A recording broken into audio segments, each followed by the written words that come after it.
Hello friends, welcome to our channel cinema culture. मैं हूं आपका दोस्त धनंजय। ऐसे कुछ मूवीज़ होते हैं जिनको देखने के बाद हम उसके बारे में काफ़ी समय तक सोचते रहते हैं। And Star is that kind of a movie for मी।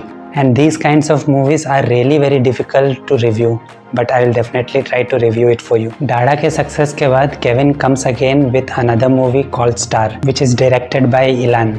अगर स्टोरी की बात करें तो स्टोरी काफ़ी सिंपल है। By watching the trailer only we get to know that the movie is all about this boy Kalai played by Kevin, जिसका बचपन से ही एक्टर बनने का सपना रहता है और उसका ये सपना पूरा करने के लिए उसका साथ देते हैं his father played brilliantly by mister Lal. अब इस ड्रीम को पूरा करने के लिए क्या क्या मुश्किलें आती हैं और क्या आखिर में कलाई अपना ड्रीम एक्टर बनने का पूरा कर पाता है, you will get to see all this in the movie जिस तरह से इनिशियल मोमेंट में स्टार्ट होती है, मुझे थोड़ा सा डर लगा कि ये मूवी कहीं टिपिकल कमर्शियल रूट में तो ना चले जाए। But after some time into the movie it comes back on the track and keeps it more relatable and believable.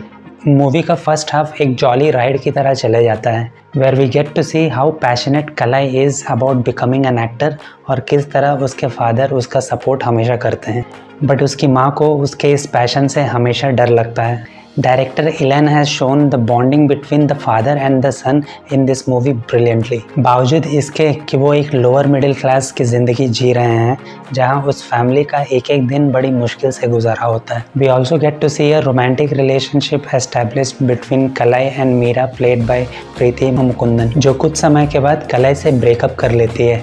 But I was not very convinced with the reason she broke with him. Movie हर जगह characters और उनके situations को real रखने की कोशिश करती है। We see how Kalai is struggling in Mumbai to pursue his passion which is very much relatable. एक सीन में हम ये देखते हैं कि कैसे कलाई एक एक्टिंग वर्कशॉप ज्वाइन करता है मुंबई में, and on the very first day उसकी परफॉर्मेंस देखने के बाद उसे उस वर्कशॉप से बाहर निकाल दिया जाता है। And we get to see how Kalai got a reality check about his acting skills after coming to this workshop. और उसे लगने लगता है कि he is not fit for this job and he gets demotivated.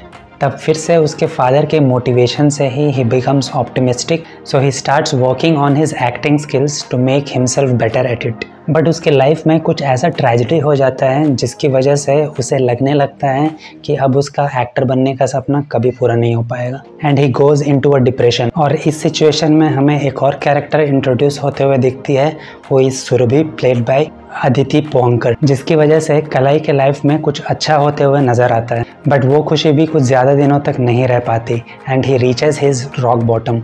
To make this character work on the screen, there should be some relatability factor that should connect with the common audience. और वही हुआ इस movie के साथ। We see many practical and realistic challenges that come his way, जिसकी वजह से हमें लगता है कि ऐसे problems किसी के भी लाइफ में आ सकते। By the way, मूवी पूरी तरह से सैड नहीं है। We see some humor also in, and mostly they are situational comedies. और ऐसे नहीं लगता है कि उन सीन्स को फोर्सफुली डाला गया है। जैसे कि एक सीन में कलाई के दादी माँ का डेथ हो जाता है और उनकी बॉडी को देखने के लिए कई लोग आए हुए रहते हैं उनके घर पर। तभी कलाई का कॉल आता है और उसे ये पता चलता है कि उसका ऑडिशन का रिजल्ट आ चुका है और उसको एक बड़ी सी मूवी के लिए सेलेक्ट कर लिया गया है। अब वो एक खुशी की खबर घर वालों को देखता है, but the problem here is that they actually cannot show their happiness because his grandmother has just passed away and her body is in front of the home. And जिस तरह उस मोमेंट को पिक्चराइज किया गया है, it was really hilarious. एक और ऐसे ही सीन में जहाँ पर मीरा का भाई अपने दोस्तों के साथ हॉकी स्टिक्स और बैट्स लेकर कलाई को पीटने के लिए आता है। Now because he wants to be an actor, so his face is very important for him. तो इसलिए अपने फेस को प्रोटेक्ट करने के लिए वो मोटरसाइकिल हेलमेट को पहनकर उन लोगों से फाइट करता है। ऐसे में just imagine about a moment in the movie जहाँ पर कलाई अब तक के अपने मेहनत को और अपने सपने को पूरा ना होते हुए देखता है,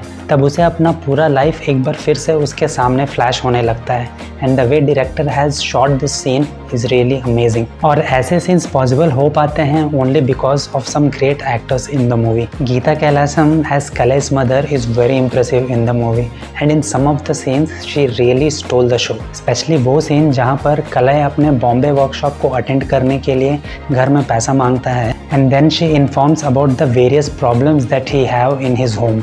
वो सीन देखकर ऐसा लगता है कि एज एन ऑडियंस हम किसे सपोर्ट करें, कलाई को या उसकी माँ को। Both the ladies of this movie, Preethi Mukundan and Aditi Pohankar, are good in their respective roles. Role, but मुझे अभी भी समझ में नहीं आया कि दो हीरोइंस की क्या ही ज़रूरत थी इस मूवी में। Lal as Kalai's father is one of the key characters in the movie. As a determined father जो अपने बेटे के सपने को सच करना चाहता है और उसके लिए अपने बेटे को हर तरीके से सपोर्ट करने की कोशिश करता है। In some of the scenes he really made me cry, और उनके कैरेक्टर को देखकर ऐसा लगता है कि हर आदमी के पास ऐसा बाप ज़रूर होना चाहिए। केविन फॉर द कैरेक्टर कलाई I believe is the best casting decisions by the makers. जिस तरह केविन ने इस कैरेक्टर को पर्दे पर जिया है, you really connect to this character and root for him throughout the movie. अगर कलाई को खुशी हो रही है तो आपको भी होगी, और अगर कलाई किसी तकलीफ़ में है तो आप भी वही तकलीफ़ फील करेंगे। I don't want to talk much about him and give you the spoilers, but movie में ऐसे दो सीन्स हैं जहाँ पर उसने अपने एक्टिंग स्किल से मुझे काफ़ी इम्प्रेस किया। One when he was in front of the mirror and get depressed, and the other in the climax of the movie जहाँ पे लगभग 10 मिनट का सिंगल टेक शॉट है in the hospital, and the way he performed is on a different level, and I'm damn sure after watching the movie you will also appreciate that scene and his performance. इसके अलावा युवन शंकर राजा का बेहतरीन background score and music. इस movie में ऐसे 2-3 songs हैं जो कि काफ़ी अच्छे हैं, and background music of Yuvan Shankar Raja has taken this movie to another level. Movie में कुछ ऐसे भी मोमेंट्स हैं जो मुझे उतने इम्पोर्टेंट नहीं लगे, जैसे कि एक कॉमेडी एक्टर जो कि फिल्म इंडस्ट्री में कुछ समय पहले तक बहुत अच्छा काम करता था बट अभी वो आइसक्रीम बेच रहा है। दिस वाज टू एक्सट्रीम, और मुझे लगता है कि डायरेक्टर एलान ने जानबूझकर इस फिल्म इंडस्ट्री के अनप्रेडिक्टेबल नेचर को दिखाने के लिए इस सीन का यूज़ किया गया है। ऑल्सो मूवी की सबसे अच्छी बात मुझे ये लगी कि कलाई के स्ट्रगल्स और सक्सेसेस को मूवी में कहीं भी रोमांटिसाइज नहीं किया गया है। The director kept it very much realistic and grounded, जिसकी वजह से हर इंसान कलाई के कैरेक्टर से रिलेट कर सकता है। एक मोमेंट पर मूवी आपको ये भी सोचने पे मजबूर करती है कि सक्सेसफुल होने के लिए टैलेंट के साथ साथ लक, भगवान या एक्सटर्नल डिवाइन फैक्टर का भी होना क्या ज़रूरी है।